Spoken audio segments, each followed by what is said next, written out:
हम बात कर रहे हैं कि माशरे पर बुजुर्गों का किरदार क्या हुआ करता था और क्या हो सकता है।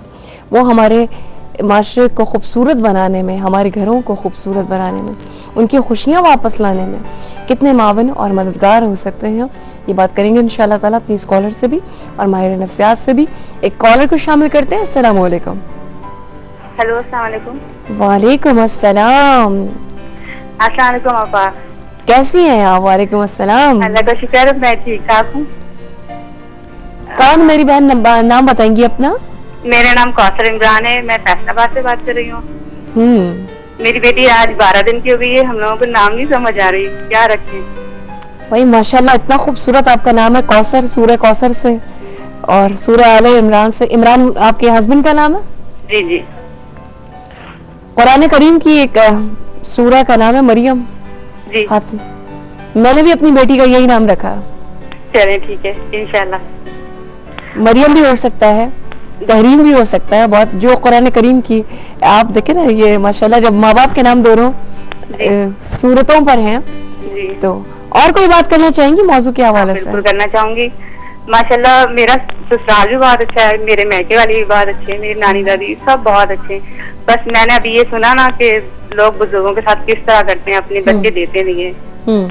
तो मुझे भी बहुत अफसोस हुआ मेरे शौहर। अच्छा, जो आप देती हैं अपनी वालदा को तो खैर फिर भी किसी हद तक लोग वो कर लेते हैं, आप जैसे अपनी मदर इन लॉ को देती हैं, सास को देती हैं अपने बच्चे, तो आप मुतमईन हो जाती है ना? कितना मुतमईन होती है?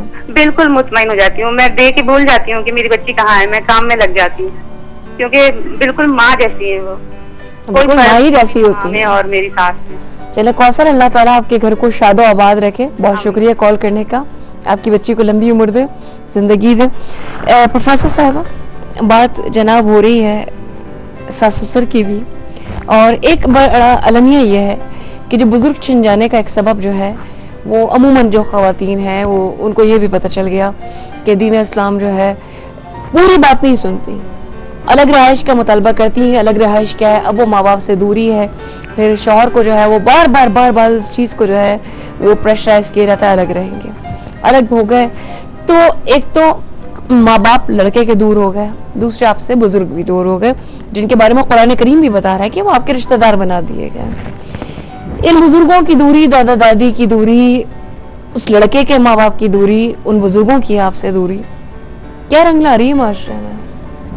देखिए उसमें जो हम गुफ्तगू अब तक कर रहे हैं, तो उसके अंदर हम यही बात बताने की कोशिश कर रहे हैं कि बुजुर्ग जो हैं वो किसी माशरे के लिए बड़ी अहमियत रखते हैं और हमारे लिए बड़े मुफीद होते हैं। कि जो हम अपना पैसा देके किसी को हम हायर नहीं कर सकते जिस काम के लिए, या बर्तन धोने के लिए, कपड़े धोने के लिए, घर संवारने के लिए, अपने कपड़ों पे इस्त्री करने के लिए, सिलवाने के लिए, हर काम के लिए हम लोगों को हायर कर सकते हैं। लेकिन हम जो काम बुजुर्ग कर रहे होते हैं, मोहब्बत, प्यार और अमन और इंसाफ, जो आपने जिसका कहा कि अदल और इंसाफ है, अमन और सलामती है, इस चीज़ के लिए हम किसी को हायर नहीं कर सकते।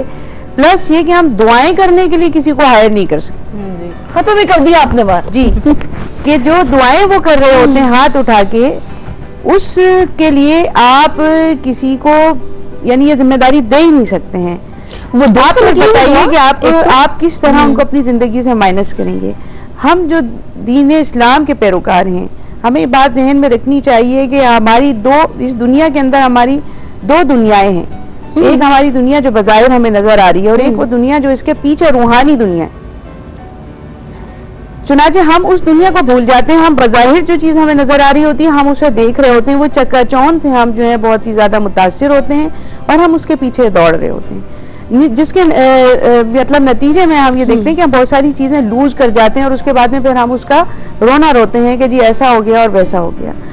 रसूल अकरम सल्लल्लाहु अलैहि वसल्लम ने फरमाया कि जो कतई रहमी करने वाला है वो शख्स जन्नत में दाखिल नहीं होगा। और ये इतनी बड़ी कतार है, इसको हम कंटिन्यू तफसील से जानना चाहूंगी आपसे इंशाल्लाह ताला।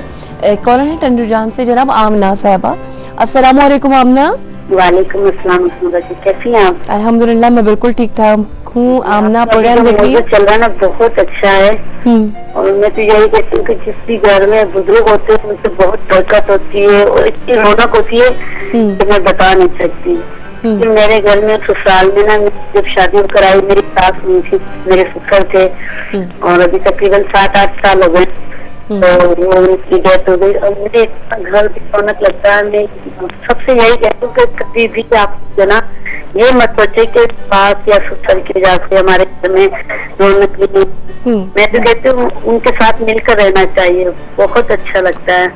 और हम लोगों के घर में अम्मी अबू है, जब अगर कभी अम्मी या अबू घर में नहीं होते ना तो बिल्कुल भी अच्छा नहीं लगता। मैं बस उन्हें बहुत मिस करती हूँ जब भी जाती हूँ, और अम्मी का घर करीब है। ठीक है, बहुत शुक्रिया कॉल करने का।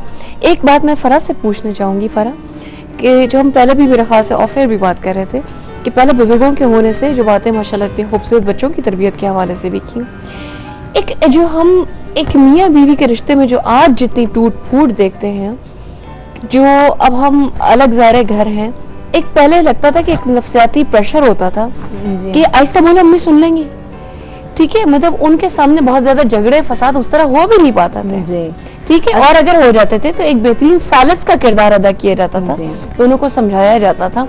आप कैसे ये समझती है कि किसी बुजुर्ग की मौजूदगी जो है वो आपको इस तरह की चीजों से रोक सकती है, ऐसी चीख पुकार से? जी देखिए, बुजुर्गों का जो उन्होंने वक्त यहाँ गुजारा होता है, जो उनका एक्सपीरियंस, जो तजुर्बा होता है, उसके निचोड़ की बुनियाद पे एक तो उनकी वजह से घर में डिसिप्लिन एग्जैक्टली बहुत बेहतरीन हो जाता है।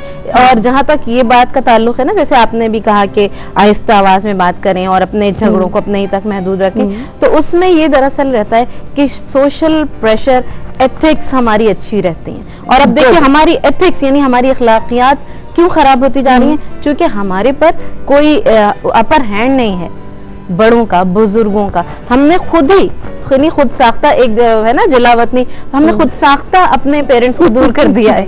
अब अल्लाह जाने क्यों। तो बुजुर्ग की मौजूदगी किसी भी यूनिट में, किसी भी घर में एक ऐसे डिसिप्लिन बनाने वाले की सी होती है कि जिसके तहत सारी चीजें ऑटोमेटिकली सही चल रही होती हैं। और हम अपनी डेली रूटीन से, डेली लाइफ रूटीन होती है हमारी, हम उससे भी आउट नहीं होते।